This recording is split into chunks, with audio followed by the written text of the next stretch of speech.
olo shroeref Tsy Mandry Fahalemana hoagny etagna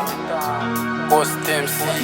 Waigny mibana zay lalagna talovany ohatrany hoe malama maigna ohatrany hoe tany tsy misy fanjakana mamporikodry sady mampataotry zay street tomba atahora sao afaty morororogny efa voako mandrindriranasy miaigna tsy misy ambiansy stop la violence Tsy Mandry Fahalemana vaky tragno atoany mena mampitaitaigna nagnampovona gn'esena fagnendanina majery efa say fefena fagnolana zaza mbola mena Yaody aritra dadisy firenena fa sy mampiny zava-misy malasa saigna taratara mody soara kibokansy afefara sy olamy sary tavagny mameno gne beyara asefasefanegny mpangala tromby ambala mila vonjy maiky masy gashkara ohatrony tany lavitra andrina sa hitana filamina angapy tany filamina amina itiky fizalina mazereo e fotony sy olamarogny e totony naregnana iavao gne mameno e trokony vahoaka malagasy isanany misy maty von'olo mampiororo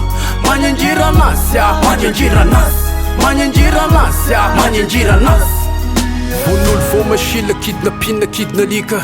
araina vaika ifagnenjera fipa hoan'ity de zala efa tsy misy fika zay tratraranga tonga da aleo dida aza sina indra fofo magnadary gne zulu pakatova bakara pakafo kartela mamay da mizala hay raha makakonandalo da tanana may manjy lavloa mandrapaviny maray gnavanay avao kogny amy fofo gnaignanay ohatry tany lavitra andrina sa hitana filamina nony sy mataotody da maro gne fansigna maro gne falasagny teo mpanaovanasany mpitandry filamigna maro zay gny lasa razagny zagnahary ô ta io gne tanindrazagny ngapitondro toloro gne fanafagny mila filamigna na vahoakanao mizaly Tsy Mandry Fahalemana natoandro na aly akelakela tragno ho fenoy gendary fenoy miaramila sy polisy nasionaly ohatrony tany lavitra andrina sa hitana filamina angapy tany filamina amina itiky fizalina mazereo e fotony sy olamarogny e totony naregnana iavao gne mameno e trokony vahoaka malagasy isanany misy maty von'olo mampiororo magnenjiranasy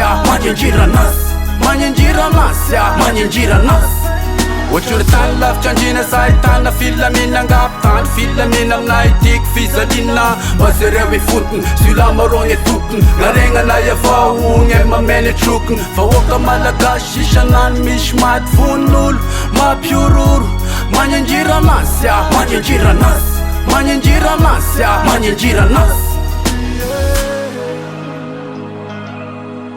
This is Tsy Mandry Fahalemana.